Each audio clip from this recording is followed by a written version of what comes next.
എല്ലാ വിദ്യാർത്ഥികൾക്കും പുതിയൊരു വീഡിയോയിലേക്ക് സ്വാഗതം. ഈ വർഷത്തെ +1 higher secondary trial allotment result നാളെ പ്രസിദ്ധീകരിക്കും. അപ്പോൾ വിദ്യാർത്ഥികൾക്ക് hscap.kerala.gov.in എന്ന വെബ്സൈറ്റ് വഴി വിദ്യാർത്ഥികൾക്ക് ഈ വർഷത്തെ +1 ട്രയൽ അലോട്ട്മെൻറ്റ് റിസൾട്ട് അറിയാൻ സാധിക്കുന്നതാണ്. ട്രയൽ അലോട്ട്മെൻറ്റിൽ നിങ്ങൾക്ക് അലോട്ട്മെൻറ്റ് ലെറ്റർ ലഭ്യമാകും എങ്കിലും ഏതൊരു സ്കൂളിലും അത് എടുത്ത് പോയി കഴിഞ്ഞാൽ അഡ്മിഷൻ നൽകുന്നതല്ല. ഇത് ഈ ഒരു ഫസ്റ്റ് അലോട്ട്മെൻറ്റിന് മുന്നോടിയായിട്ടുള്ള ജസ്റ്റ് ഒരു ട്രയൽ അലോട്ട്മെൻ്റ് ആണ്. അതായത് ഈ ഒരു സോഫ്റ്റ്വെയർ ഒക്കെ കറക്റ്റായിട്ട് വർക്ക് ചെയ്യുന്നുണ്ടോ എന്നുള്ളത് ചെക്ക് ചെയ്യാൻ വേണ്ടി നടത്തുന്ന ഒരു അലോട്ട്മെൻറ്റ് മാത്രമാണ് ഈ ഒരു അലോട്ട്മെൻറ്റ്. അപ്പോൾ വിദ്യാർത്ഥികൾക്ക് ഈ ഒരു ട്രയൽ അലോട്ട്മെൻറ്റ് റിസൾട്ട് വരുന്ന സമയത്ത് തന്നെ ഈ ഒരു വെബ്സൈറ്റിൽ കാൻഡിഡേറ്റ് ലോഗിൻ SWS എന്ന ലിങ്കും അതുപോലെ തന്നെ നിങ്ങൾക്ക് ആ ഒരു ലിങ്ക് കാണാൻ സാധിക്കുന്നതായിരിക്കും. അതിൽ ക്ലിക്ക് ചെയ്തുകൊണ്ട് നിങ്ങൾക്ക് അതായത് നിങ്ങളുടെ ആ ഒരു ആപ്ലിക്കേഷൻ നമ്പർ അതുപോലെ തന്നെ പാസ്വേഡ് അതുപോലെ ജില്ല എന്നിവ നൽകി ലോഗിൻ ചെയ്തുകൊണ്ട് നിങ്ങൾക്ക് നിങ്ങളുടെ ട്രയൽ അലോട്ട്മെൻറ്റ് റിസൾട്ട് നിങ്ങൾക്ക് അറിയാനായിട്ട് സാധിക്കുന്നതാണ്. അപ്പോൾ വിദ്യാർത്ഥികൾക്ക് ആ ഒരു ട്രയൽ അലോട്ട്മെൻറ്റ് ചെക്ക് ചെയ്ത ശേഷം നിങ്ങൾക്ക് അലോട്ട്മെൻറ്റ് കിട്ടിയാലും ഇല്ലെങ്കിലും നിങ്ങൾക്ക് നിങ്ങളുടെ അപേക്ഷയിൽ എന്തെങ്കിലും തെറ്റുകൾ വരികയാണെങ്കിൽ അത് എഡിറ്റ് ചെയ്യുന്നതിനും അതുപോലെ തന്നെ ഓപ്ഷൻസ് എന്തെങ്കിലും ആഡ് ചെയ്ത് കൊടുക്കണമെങ്കിൽ അത് ആഡ് ചെയ്ത് കൊടുക്കുന്നതിനും നിങ്ങൾക്ക് സാധിക്കുന്നതാണ്. അപ്പോൾ നിങ്ങൾക്ക് നിങ്ങളുടെ കാറ്റഗറി കറക്റ്റ് ആണോ എന്നുള്ള കാര്യം നിങ്ങൾ പ്രത്യേകം ശ്രദ്ധിക്കേണ്ടതാണ്. അപ്പോൾ ഈ ഒരു ജൂൺ 5 പ്രസിദ്ധീകരിക്കുന്ന ഫസ്റ്റ് അലോട്ട്മെൻറ്റിൻ്റെ ഒരു സാധ്യതാ ലിസ്റ്റ് മാത്രമാണ് ഈ ഒരു ട്രയൽ അലോട്ട്മെൻറ്റ്. അതുകൊണ്ട് തന്നെ നിങ്ങൾക്ക് ട്രയൽ അലോട്ട്മെൻറ്റ് കിട്ടിയിട്ടുണ്ടെങ്കിൽ ആ ഒരു കിട്ടിയ സ്കൂളിൽ പോയിട്ട് അഡ്മിഷൻ നേടുന്നതിനായിട്ട് സാധിക്കുന്നതല്ല. അവർ ഫസ്റ്റ് അലോട്ട്മെൻറ്റ് വരുന്നത് വരെ നിങ്ങൾ വെയിറ്റ് ചെയ്യേണ്ടതാണ്. അപ്പോൾ നിങ്ങളുടെ അപേക്ഷയിൽ എന്തെങ്കിലും തെറ്റുകൾ ഉണ്ടെങ്കിൽ അത് തിരുത്തുന്നതിനുള്ള ഒരു അവസരമാണ് ഈ ഒരു ട്രയൽ അലോട്ട്മെൻറ്റ് എന്ന് പറയുന്നത്. അതുപോലെ തന്നെ ഈ ഒരു ഘട്ടത്തിൽ ആവശ്യമെങ്കിൽ നിങ്ങൾക്ക് നേരത്തെ കൊടുത്തിട്ടുള്ള ഓപ്ഷൻസ് പുനഃക്രമീകരിക്കുക, അതായത് ചേഞ്ച് ചെയ്ത് കൊടുക്കുക. അതുപോലെ തന്നെ പുതിയ ഓപ്ഷൻസ് ആഡ് ചെയ്യുക, അതായത് സ്കൂളും കോഴ്സും ആഡ് ചെയ്യുക എന്നിങ്ങനെയുള്ള കാര്യങ്ങൾ സാധിക്കുന്നതാണ്. അപ്പോൾ ഈ ഒരു റിസൾട്ട് വരുന്ന സമയത്ത് നിങ്ങൾക്ക് WGPയും അതുപോലെ അപേക്ഷാ വിവരങ്ങളും നിങ്ങൾ കറക്റ്റായിട്ട് ചെക്ക് ചെയ്ത് നോക്കണം. ട്രയൽ അലോട്ട്മെൻറ്റ് ലിസ്റ്റ് എല്ലാ അപേക്ഷകരും നിർബന്ധമായിട്ടും പരിശോധിക്കണം. അപേക്ഷാ വിവരങ്ങളും WGPയും കൃത്യമാണെന്ന് ഉറപ്പുവരുത്തണം. അതുപോലെ തന്നെ ഈ ഒരു WGPയെ കണക്കാക്കുന്ന രീതി പ്രോസ്പെക്ടസിൽ നിന്നും നിങ്ങൾ മനസ്സിലാക്കിയിട്ടുണ്ടാകുമെന്നാണ് കരുതുന്നത്. അപ്പോൾ അത് നിങ്ങൾ കറക്റ്റായിട്ട് ചെക്ക് ചെയ്ത് എങ്ങനെയാണ് WGPയെ കാൽക്കുലേറ്റ് ചെയ്യുന്നത് എന്നുള്ള കാര്യം മനസ്സിലാക്കുക. അതുപോലെ നിങ്ങൾക്ക് തിരുത്തുവാനായിട്ട് കഴിയുന്ന വിവരങ്ങൾ എന്തൊക്കെയാണെന്ന് നോക്കാം. അപേക്ഷാ വിവരങ്ങളിൽ ഓപ്ഷനുകൾ ഉൾപ്പെടെയുള്ള തിരുത്തലുകൾ നിങ്ങൾക്ക് ഇനിയും ചെയ്യാൻ സാധിക്കും. അലോട്ട്മെൻറ്റിനെ നിർണായകമായി സ്വാധീനിക്കുന്ന ജാതി സംവരണ വിവരങ്ങൾ, അതായത് നിങ്ങളുടെ കാറ്റഗറി, കാസ്റ്റ്, റിലീജിയൻ എന്നിവ, അതുപോലെ തന്നെ ബോണസ് പോയിന്റ് ലഭിക്കുന്ന വിവരങ്ങൾ, അതായത് ബോണസ് പോയിന്റ് സർട്ടിഫിക്കറ്റിൻ്റെ ഡീറ്റെയിൽസുകൾ, അതുപോലെ നിങ്ങളുടെ താമസിക്കുന്ന പഞ്ചായത്തിൻ്റെയും താലൂക്കിൻ്റെയും വിവരങ്ങൾ, അതായത് അപേക്ഷൻ്റെ സ്ഥിര മേൽവിലാസത്തെ അടിസ്ഥാനപ്പെടുത്തിയിട്ടാണ് അത് വരുന്നത്. അതുപോലെ ടൈ ബ്രേക്കിന് പരിഗണിക്കുന്ന മറ്റ് പാഠ്യേതര പ്രവർത്തനങ്ങളെക്കുറിച്ചുള്ള വിവരങ്ങൾ, കായിക മേളകൾ, ക്ലബ്ബുകൾ മുതലായവ അതുപോലെ തന്നെ എന്നിവ സംബന്ധിച്ച് നിങ്ങളുടെ അപേക്ഷയിൽ രേഖപ്പെടുത്തിയിരിക്കുന്നത് ശരിയാണ് എന്നുള്ള കാര്യം നിങ്ങൾ ഉറപ്പുവരുത്തണം. അതുപോലെ തന്നെ ഇത്തരം വിവരങ്ങൾ തെറ്റായി രേഖപ്പെടുത്തിയിരുന്നാൽ പ്രവേശനം അലോട്ട്മെൻറ്റ് കിട്ടിക്കഴിഞ്ഞാലും അഡ്മിഷൻ നൽകുന്നതായിരിക്കില്ല. അതുകൊണ്ട് തിരുത്തലുകൾ വരുത്തുവാനുള്ള ഈ ഒരു അവസാനത്തെ അവസരം നിങ്ങൾ ഫലപ്രദമായിട്ട് ഉപയോഗിക്കുക. കാൻഡിഡേറ്റ് ലോഗിൻ സൃഷ്ടിക്കാൻ ഉപയോഗിച്ച വിവരങ്ങൾ ഒന്നും തന്നെ തിരുത്തുവാനോ മാറ്റം വരുത്തുവാനോ സാധിക്കുന്നതല്ല. അതുപോലെ തന്നെ അപേക്ഷയിലെ ജാതി, കാറ്റഗറി മുതലായ വിവരങ്ങൾ രേഖപ്പെടുത്തുന്നതിൽ ചില പൊരുത്തക്കേടുകൾ കാണാറുണ്ട്. അതായത് ഉദാഹരണമായിട്ട് ഏവ എന്ന് ജാതി രേഖപ്പെടുത്തിയ ചില അപേക്ഷകർ കാറ്റഗറി ആയിട്ട് ETB എന്നതിന് പകരം ഹിന്ദു OBC എന്നാണ് രേഖപ്പെടുത്തിയിട്ട് കാണുന്നത്. അപ്പോൾ ഇത് സാധാരണ വരുന്ന ഒരു തെറ്റാണ്. ഇത്തരം തെറ്റുകൾ തിരുത്താതിരുന്നാൽ അലോട്ട്മെൻറ്റ് കിട്ടിക്കഴിഞ്ഞാൽ നിങ്ങൾക്ക് പ്രവേശനം തരുന്നതല്ല.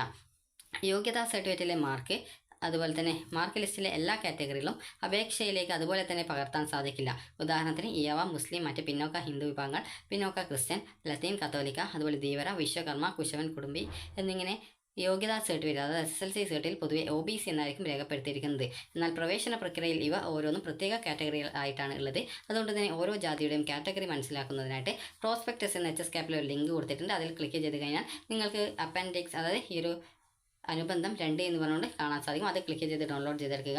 അതുപോലെ തന്നെ അനുബന്ധം 2ലെ അതർ എലിജിബിൾ കമ്മ്യൂണിറ്റീസ്, അതായത് OECയിലെ OBC പട്ടിക വർഗം, അതായത് 13 വിഭാഗക്കാരെയും OEC പട്ടികജാതി 7 വിഭാഗക്കാരെയും മാത്രമേ OECയുടെ ചെക്ക് ബോക്സിൽ മാർക്ക് ചെയ്യാവൂ. അപ്പോൾ അത് പ്രത്യേകം പറഞ്ഞിട്ടുണ്ട്. അപ്പോൾ ട്രയൽ അലോട്ട്മെൻറ്റ് വന്ന ശേഷം വിദ്യാർത്ഥികൾക്ക് അതായത് നിങ്ങൾക്കത് ഈ ഒരു ട്രയൽ അലോട്ട്മെൻറ്റ് പ്രവർത്തനങ്ങൾ 2024 മെയ് 25 വൈകിട്ട് തന്നെ ആരംഭിച്ചതിനാൽ ഈ ഒരു മെയ് 27 പ്രസിദ്ധീകരിച്ച SSLC റീവാലുവേഷൻ റിസൾട്ട് ട്രയൽ അലോട്ട്മെൻറ്റിൽ പരിഗണിച്ചിട്ടില്ല. അതുപോലെ തന്നെ SSLC റീവാലുവേഷനുകളുടെ ഗ്രേഡ് വ്യത്യാസം വന്നിട്ടുള്ള, അതായത് നിങ്ങൾക്ക് കൂടിയിട്ടുള്ള ഗ്രേഡ് ഉണ്ടെങ്കിൽ ഈ ഒരു അപേക്ഷകളിൽ ഒന്നാമത്തെ അലോട്ട്മെൻറ്റിൽ വ്യത്യാസം വന്ന ഗ്രേഡ്, അതായത് ഈ ഒരു റീവാലുവേഷനിലൂടെ ഗ്രേഡ് വ്യത്യാസം വന്നിട്ടുള്ള അപേക്ഷകളിൽ ഒന്നാമത്തെ അലോട്ട്മെൻറ്റിൽ വ്യത്യാസം വന്ന ഗ്രേഡ് ഉൾപ്പെടുത്തുന്നതായിരിക്കും. മറ്റ് സ്കീമുകളിൽപ്പെട്ട SSLC, HI അതുപോലെ തന്നെ TSLC തുടങ്ങിയ അപേക്ഷകർ ട്രയൽ അലോട്ട്മെൻറ്റ് പ്രസിദ്ധീകരിച്ച ശേഷമുള്ള തിരുത്തലിൻ്റെ അവസരത്തിൽ വന്ന ഗ്രേഡ് മാറ്റം ഉൾപ്പെടുത്തേണ്ടതാണ്. അതായത് ഈ ഒരു SSLC, HI, TSLC എന്നിങ്ങനെ തുടങ്ങിയ അപേക്ഷകർ ഈ ട്രയൽ അലോട്ട്മെൻറ്റ് വന്ന ശേഷമുള്ള തിരുത്തലിൻ്റെ അവസരത്തിൽ ഈ നിങ്ങൾക്ക് എന്തെങ്കിലും ഗ്രേഡ് അതായത് ഈ ഒരു B+ നിന്ന് A+ ആയിട്ടുണ്ടെങ്കിൽ നിങ്ങൾക്ക് ചേഞ്ച് ചെയ്ത് കൊടുക്കാം. അതേസമയം നിങ്ങൾക്ക് കുറഞ്ഞിട്ടുള്ള ഗ്രേഡ് നിങ്ങൾ പ്രത്യേകിച്ച് ആഡ് ചെയ്യേണ്ടതില്ല. അതായത് A+ നിങ്ങൾക്ക് B+ അങ്ങനെ ആയി പോയിട്ടുണ്ടെങ്കിൽ അത് നിങ്ങൾ A+ തന്നെയായിട്ടാണ് അതായത് A+ അല്ല A ഗ്രേഡ് നിങ്ങൾ A+ ആവാനായിട്ട് കൊടുത്തപ്പോൾ B+ ആയി പോയിട്ടുണ്ടെങ്കിൽ അത് A ഗ്രേഡ് ആയിട്ട് തന്നെയാണ് പരിഗണിക്കുക. അപ്പോൾ ഇതിൽ എങ്ങനെയാണ് റാങ്ക് ഡീറ്റെയിൽസ് ചെക്ക് ചെയ്യുക എന്നുള്ള ഡീറ്റെയിൽസ് ഒക്കെ കറക്റ്റായിട്ട് നൽകിയിട്ടുണ്ട്. അതായത് ഉദാഹരണത്തിന് അപേക്ഷിച്ച സ്കൂളിൽ 60 സീറ്റിൽ 50 സീറ്റുകൾ മാത്രമാണ് ഉള്ളത് എന്ന് അതായത് ആ ഒരു വിദ്യാർത്ഥികൾക്ക് അറിയാം. അപ്പോൾ അതുകൊണ്ട് ഈ ഒരു റാങ്ക് പരിശോധിക്കുമ്പോൾ 300-നോ 400-നോ മുകളിൽ റാങ്കാണ് കാണുന്നതെങ്കിൽ തനിക്ക് ആ ഒരു സ്കൂളിൽ ഒരിക്കലും പ്രവേശനം ലഭിക്കുമെന്ന് ആ ഒരു വിദ്യാർത്ഥിക്ക് തോന്നാം. എന്നാൽ ഈ ഒരു ആശങ്കയ്ക്ക് യാതൊരു അടിസ്ഥാനവുമില്ല. കാരണം പ്രസ്തുത സ്കൂളിലെ വിഷയ കോമ്പിനേഷൻ ഏതെങ്കിലും ഓപ്ഷനായി നൽകിയിട്ടുള്ള ജില്ലയിലെ എല്ലാ അപേക്ഷകരുടെയും റാങ്കാണ് ഇവിടെ കണക്കാക്കിയിരിക്കുന്നത്. ഈ ഒരു അപേക്ഷകരെല്ലാം ഇതേ സ്കൂളിൽ അലോട്ട്മെൻറ്റ് ലിസ്റ്റിൽ വരണമെന്നില്ല. അപേക്ഷകരുടെ മെറിറ്റ് അനുസരിച്ച് കൂടുതൽ മെച്ചപ്പെട്ട അവരുടെ മറ്റ് ഓപ്ഷനുകളിൽ അലോട്ട്മെൻറ്റ് ലഭിക്കാം. അതുകൊണ്ട് തന്നെ താഴ്ന്ന റാങ്കുകാർക്കും അലോട്ട്മെൻറ്റ് കിട്ടാനുള്ള സാധ്യതയുണ്ട്. അതുപോലെ തെറ്റായിട്ടുള്ള വിവരങ്ങൾ അപേക്ഷയിൽ ഉണ്ടാവുകയാണെങ്കിൽ ബോണസ് പോയിന്റുകൾ ലഭിക്കുന്ന വിവരങ്ങൾ, അതുപോലെ ടൈ ബ്രേക്കിന് ഉപയോഗിക്കുന്ന വിവരങ്ങൾ, അപേക്ഷകന്റെ കാറ്റഗറി മുതലായവ ഉൾപ്പെടെയുള്ള അലോട്ട്മെന്റിനെ ബാധിക്കുന്ന ഒന്നും പ്രോസ്പെക്ടസിൽ ആവശ്യപ്പെട്ടിരിക്കുന്ന സർട്ടിഫിക്കറ്റുകൾ ഇല്ലാതെ അവകാശപ്പെടരുത്. ഇങ്ങനെ ലഭിക്കുന്ന അലോട്ട്മെന്റുകൾ സർട്ടിഫിക്കറ്റുകൾ ഹാജരാക്കാതിരുന്നാൽ റദ്ദാക്കുകയും അതുപോലെ വിദ്യാർത്ഥിയുടെ പ്രവേശനാവസരം നഷ്ടപ്പെടുകയും ചെയ്യുന്നതാണ്. ട്രയൽ അലോട്ട്മെന്റ് പരിശോധിക്കാനുള്ള അവസാന ഡേറ്റ് എന്ന് പറയുന്നത് ഈ ഒരു ഡേറ്റ് 29-ാം തീയതി രാവിലെ 10 മണിക്ക് വരികയാണെങ്കിൽ നിങ്ങൾക്ക് 31-ാം തീയതി വൈകിട്ട് 5 മണി വരെ ഈ ഒരു ട്രയൽ അലോട്ട്മെന്റ് ചെക്ക് ചെയ്യാൻ സാധിക്കും. എന്തെങ്കിലും തിരുത്തലുകൾ ആവശ്യമാണെങ്കിൽ കാൻഡിഡേറ്റ് ലോഗിലെ എഡിറ്റ് ആപ്ലിക്കേഷൻ എന്ന ലിങ്കിലൂടെ ആവശ്യമായിട്ടുള്ള തിരുത്തലുകൾ അല്ലെങ്കിൽ ഉൾപ്പെടുത്തലുകൾ നിങ്ങൾക്ക് മെയ് 31 വൈകിട്ട് 5 മണിക്കുള്ളിൽ നടത്തി ഫൈനൽ കൺഫർമേഷൻ ചെയ്യേണ്ടതാണ്. മെയ് 25 വൈകിട്ട് 5 മണിക്കുള്ളിൽ ഫൈനൽ കൺഫർമേഷൻ നൽകാതിരിക്കുന്ന അപേക്ഷകർക്ക് ഈ ഒരു അവസരത്തിൽ ഫൈനൽ കൺഫർമേഷൻ നടത്തി നിങ്ങൾക്ക് നിങ്ങളുടെ അപേക്ഷ അന്തിമമായിട്ട് സമർപ്പിക്കാവുന്നതാണ്. അപ്പോൾ വിദ്യാർത്ഥികൾക്ക് ഈ ഒരു വീഡിയോ ഉപകാരപ്രദമായിട്ടുണ്ടെങ്കിൽ ലൈക്ക് ചെയ്യുക, ഷെയർ ചെയ്യുക.